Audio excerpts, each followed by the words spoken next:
Fermeture d'une trentaine de médias en RDC. L'information a été donnée mardi par une organisation de défense de la presse qui a également dénoncé la recrudescence d'attaques contre des journalistes depuis le début de l'année. Il serait suicidaire que les casques bleus se retirent en RDC. Présentement, dit Antonio Guterres, le secrétaire général de l'ONU a souhaité un financement par les Nations Unies de la force africaine antiterroriste G5 Sahel. Le cancer devient la principale cause de décès dans les pays riches selon 2 enquêtes publiées mardi.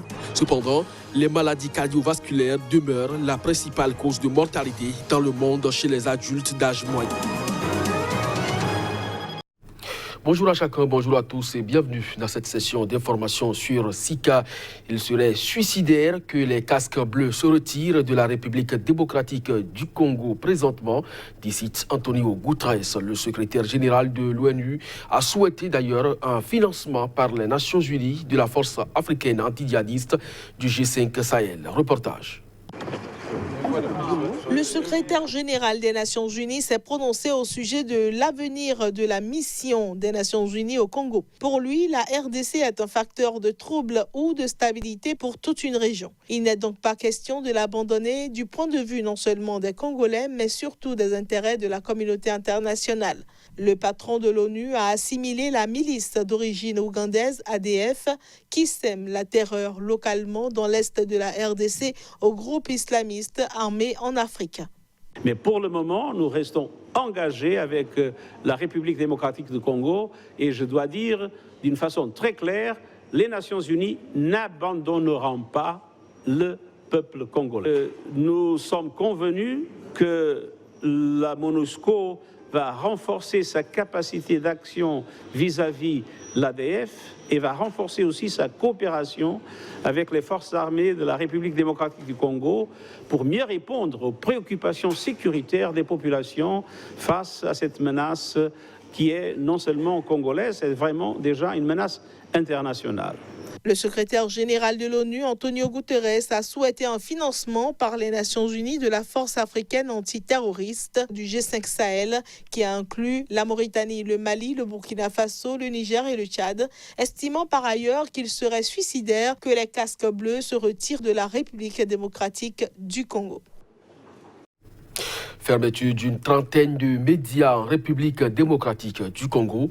L'information a été donnée mardi par une organisation de défense de la presse qui a également dénoncé une recrudescence d'attaques contre des journalistes depuis le début de l'année. L'ONG JED, entend des journalistes en danger, est montée au créneau mardi en République démocratique du Congo. D'après son secrétaire général, en effet, une trentaine de médias sont fermés dans l'ensemble du pays, notamment dans le Kasaï et à l'Équateur. Chargée de la collecte des taxes non fiscales, la Direction générale des recettes administratives et domaniales leur reproche de n'avoir pas payé leur dû. JED affirme avoir enregistré au moins 6 cas d'atteinte flagrante à la liberté de l'information en RDC en l'espace de 2 semaines. Par ailleurs, l'ONG congolaise de défense des médias s'insurge contre le regain d'attaques enregistré depuis quelques semaines contre des journalistes et des médias. Elle dit avoir documenté des cas d'interpellation, détention, admonestation de journalistes ou encore de fermeture arbitraire de médias à Kinshasa et dans des provinces de la RDC depuis l'investiture du président Félix Tshisekedi le 24 janvier. Pourtant, ce jour-là, le nouveau président avait promis de faire de la presse le 4e pouvoir en RDC. Selon cette organisation, partenaire de Reporters sans frontières, des journalistes et médias ont été victimes des attaques ciblées en rapport avec leur travail. JED appelle donc les nouvelles autorités de la RDC à prendre des mesures immédiates pour que cessent ces attaques répétées et améliorer la situation. Il faut dire que la RDC occupe la 154e place sur 180 dans le classement établi par Reporters sans frontières sur la liberté de la presse en 2019. Au Zimbabwe, des centaines de médecins du secteur hospitalier ont entamé ce mardi une grève. Ils exigent que leur salaire soit calculé en fonction de la valeur du dollar américain afin d'enrayer la baisse vertigineuse de leur pouvoir d'achat. Reportage. Des centaines de médecins du secteur hospitalier zimbabwéen ont entamé ce mardi un nouveau mouvement de débrayage. Ils exigent que le salaire soit calculé en fonction de la valeur du dollar américain afin d'enrayer la baisse vertigineuse de leur pouvoir d'achat. En effet, le nouveau dollar zimbabwéen rétabli en juin dernier ne cesse de dégringoler face au dollar américain. Selon le président du syndicat des médecins, le salaire mensuel moyen de jeunes médecins versé en devise locale ne dépasse pas désormais l'équivalent de 100 $ américains. Les médecins disent n'avoir plus d'argent pour le transport, pour la nourriture et pour payer l'école de leurs enfants. Les discussions engagées avec le gouvernement n'ont abouti à aucune solution solide, a déploré le responsable syndical. Les médecins du service public hospitalier au bord de la faillite, comme la totalité des services publics du pays, s'étaient déjà mis en grève à la fin de l'année dernière pour obtenir une hausse des salaires et de meilleures conditions de travail, mais sans résultat. Le Zimbabwe, faut-il le rappeler, a sombré il y a près de 20 ans dans une crise économique et financière sans précédent. Les efforts du président Emmerson Mnangagwa au pouvoir depuis novembre 2018 pour trouver des solutions tardent pour l'instant à produire des fruits. En Afrique du Sud, le président Cyril Ramaphosa a condamné ce mardi, dans les termes les plus forts, les violences xénophobes qui secouent le pays depuis dimanche soir, les jugeant totalement inacceptables. Le président nigérian Muhammadu Buhari, qui s'est également dit très inquiet de la vague de violences xénophobes en Afrique du Sud contre les immigrés africains, notamment nigérians, a annoncé l'envoi d'une délégation qui doit arriver à Pretoria au plus tard jeudi. Cyril Ramaphosa a condamné et jugé totalement inacceptable sur son compte Twitter, dans les termes les plus forts, les violences xénophobes qui s'étendent depuis dimanche soir dans 4 provinces de l'Afrique du Sud. Annonçant une réunion ministérielle d'urgence, le chef de l'État sud-africain a demandé que cela cesse immédiatement. Le président nigérien Muhammadu Buhari, qui s'est également dit très inquiet de la vague de violences xénophobes en Afrique du Sud contre les immigrés africains, notamment nigérians, a annoncé à travers un communiqué de la présidence nigériane l'envoi d'une délégation qui doit arriver à Pretoria au plus tard jeudi. Le président a également demandé à un envoyé spécial de rencontrer le président Cyril Ramaphosa pour lui faire part de ses inquiétudes et discuter de la situation. Lundi, le gouvernement nigérian a menacé de prendre des mesures décisives contre l'Afrique du Sud pour répondre à la nouvelle vague de violences xénophobes à Johannesburg et Pretoria. Cette nouvelle vague de violence et de pillage visant des étrangers a éclaté en Afrique du Sud ce week-end, notamment à Johannesburg et à Pretoria. Des dizaines de magasins ont été pillés. Les autorités ont fait état du meurtre d'un civil dans des circonstances qui restent à éclaircir. Ce mardi, la police a tiré des balles en caoutchouc à Johannesburg pour tenter de prévenir de nouveaux pillages. Au Cameroun, le gouverneur de la région du littoral, Dieudonné Samuel Dibois, a effectué une descente sur le terrain, une tournée durant laquelle il a fait le tour des établissements primaires, maternels et secondaires. Cette descente s'inscrit dans le cadre de la campagne intitulée Open School Now, qui vise à promouvoir l'école pour tous dans les régions du nord-ouest et du sud-ouest du pays, en proie à un conflit depuis plusieurs mois. Reportage, Narcisse Oum, notre correspondant dans la région.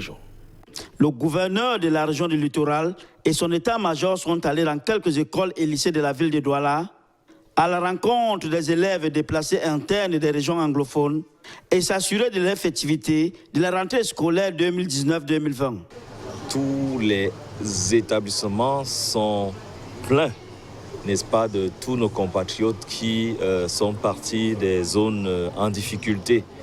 Et nous avons instruit nos responsables d'établissement à leur faciliter la tâche. Ce qui fait que la symbiose a été constatée. On n'arrive pas à faire de discrimination entre ceux qui sont venus de ces régions et ceux qui ont été trouvés sur place. Samuel Ivaï Dibois en a profité pour faire des mises en garde à tous les élèves contre la consommation des drogues, souvent à l'origine des dérives en ce milieu. Tous ceux qui seraient surpris dans cette pratique se verraient simplement exclus.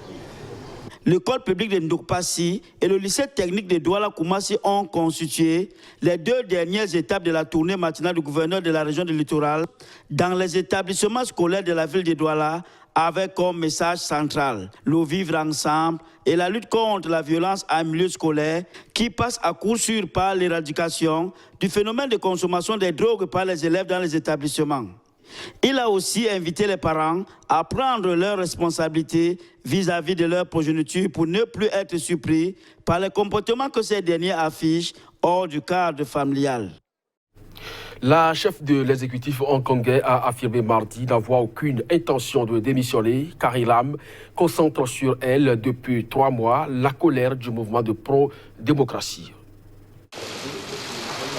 Tout est parti de la fuite d'un enregistrement audio dans lequel la chef de l'exécutif hongkongais dit vouloir quitter son poste.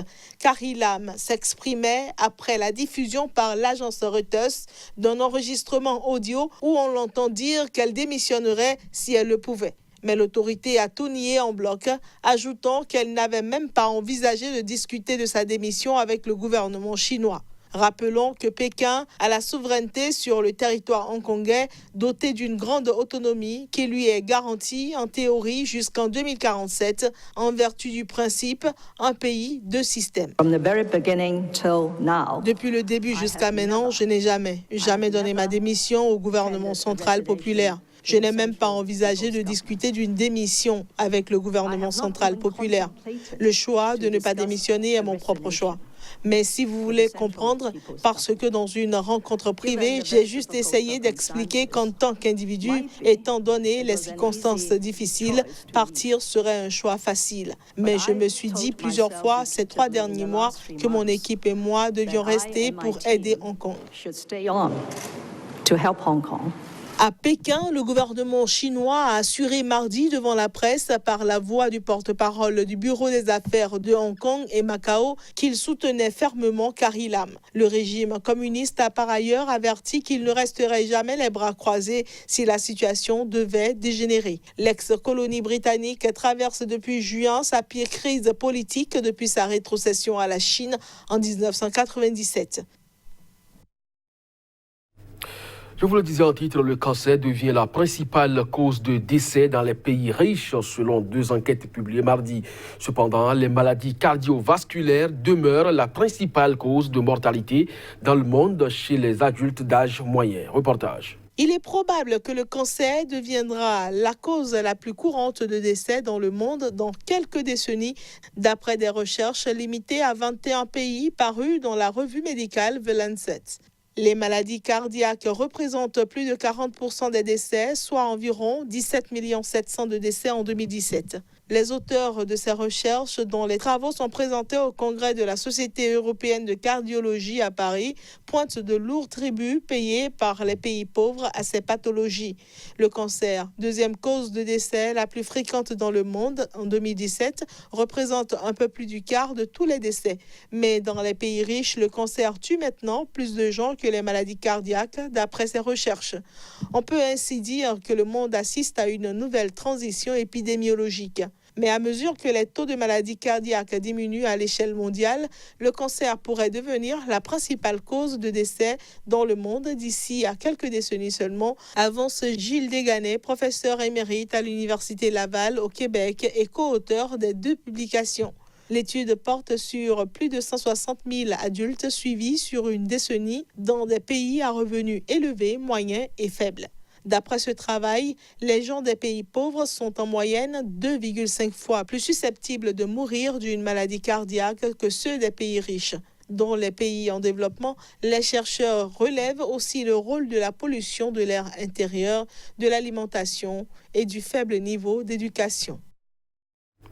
Merci à vous de nous avoir suivis. C'est la fin de ce journal. Très bonne journée en compagnie des programmes de SICA. À très bientôt.